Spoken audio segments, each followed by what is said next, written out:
Bon, je vais vous montrer comment faire des étiquettes imprimées pour vos courtes pointes. Donc, on a besoin de papier congélation, d'un fer à repasser bien chaud et d'un tissu de coton 100% pré-lavé, idéalement, et pâle. Moi, il est comme blanc beurre.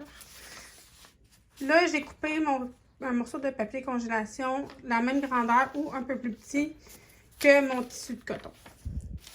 Quand on prend le tissu de papier congélation, il y a un côté qui est comme brillant, puis on le sent qu'il y a de la colle, puis l'autre côté, il est lisse comme un peu un papier parchemin.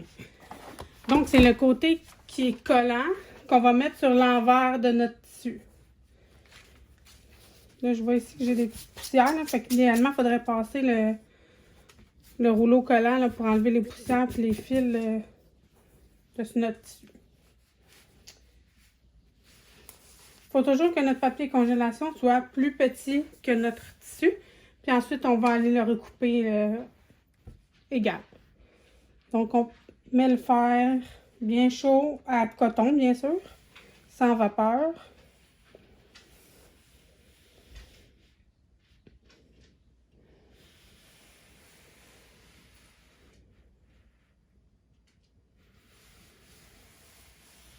Pas plus dur que ça. On passe plusieurs fois des deux côtés jusqu'à temps que notre papier soit bien collé et lisse, qui ne bombe pas. Tu sais, qu'il soit à plat, raide, là. Des fois, ça peut être long. Moi, je fais tout le temps chauffer mon fer un petit 2-3 minutes avant là, pour être sûr qu'il soit bien chaud quand je commence, pour que justement, je n'aille pas à repasser pendant 10-15 minutes.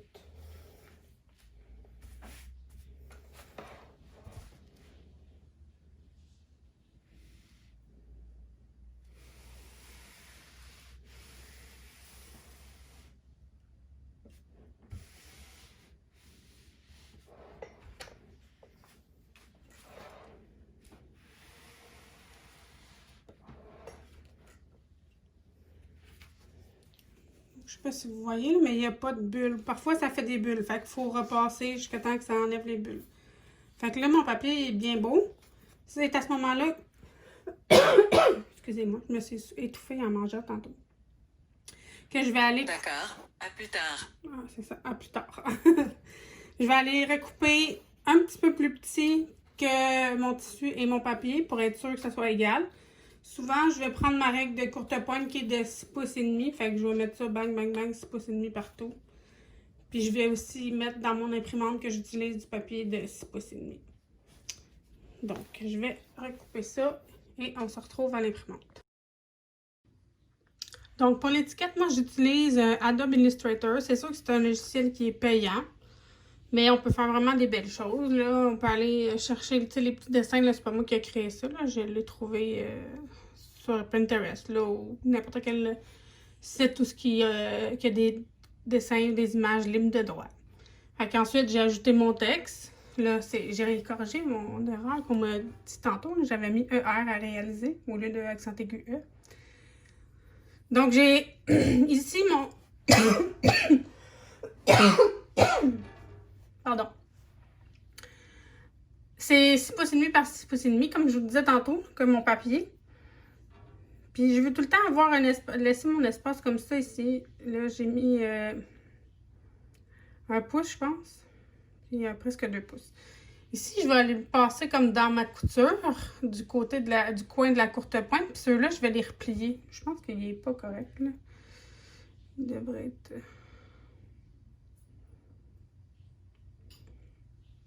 Bon. Fait qu'il faut se laisser quand même du jeu tout autour de notre image, là. Pour pouvoir justement replier les côtés puis le coudre. Donc, c'est là que le fun commence. Là, je veux aller imprimer ça. Fait que j'ai dit ici que mon format, mon image à 6,5 par 6,5, mais là, lui, il a mis mon papier 8,5 par 11. Fait que je vais aller changer ça.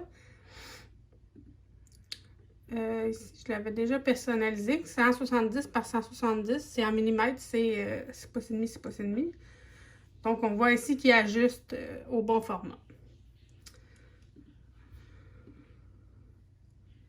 Là, ici, je vais aller choisir la qualité optimale Là, j'ai un Mac, je ne sais pas sur PC comment ça fonctionne. Là.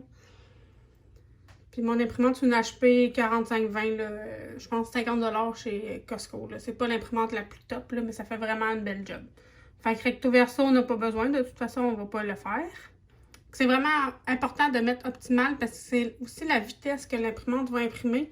Puis souvent, j'ai remarqué, quand on ne le met pas, elle va comme avaler trop vite le papier. Puis ça va rester pogné, là, tu te mets les doigts pleins d'encre. En tout cas, c'est de la merde. Fait que je vous conseille vraiment de le mettre. C'est comme ça que j'ai eu les meilleurs résultats à date. Donc, avant d'aller imprimer, faites un test sur une feuille peut-être déjà scrap, là, pour voir de quel côté. Tu sais, moi, mettons, je fais un X où je mets mon papier qui a déjà quelque chose d'écrit. Je le mets face vers le plafond. Puis si ça imprime du même côté, bien, je sais que c'est ce côté-là que je vais devoir mettre mon tissu. Sinon, je le mets de l'autre côté là, pour que ça imprime du bon côté. Donc, je vais vous montrer ensuite ce que ça donne. J'ai inséré mon papier. Là, il me dit, est-ce que c'est du papier lettre? Non. Je dois changer ça. Pour le format qui va se ressembler le plus. Fait que 4x6, ça pourrait être bon. Papier ordinaire. L'imprimante est prête. Donc, je vais aller partir ça sur l'ordinateur. Et on va voir si ça marche.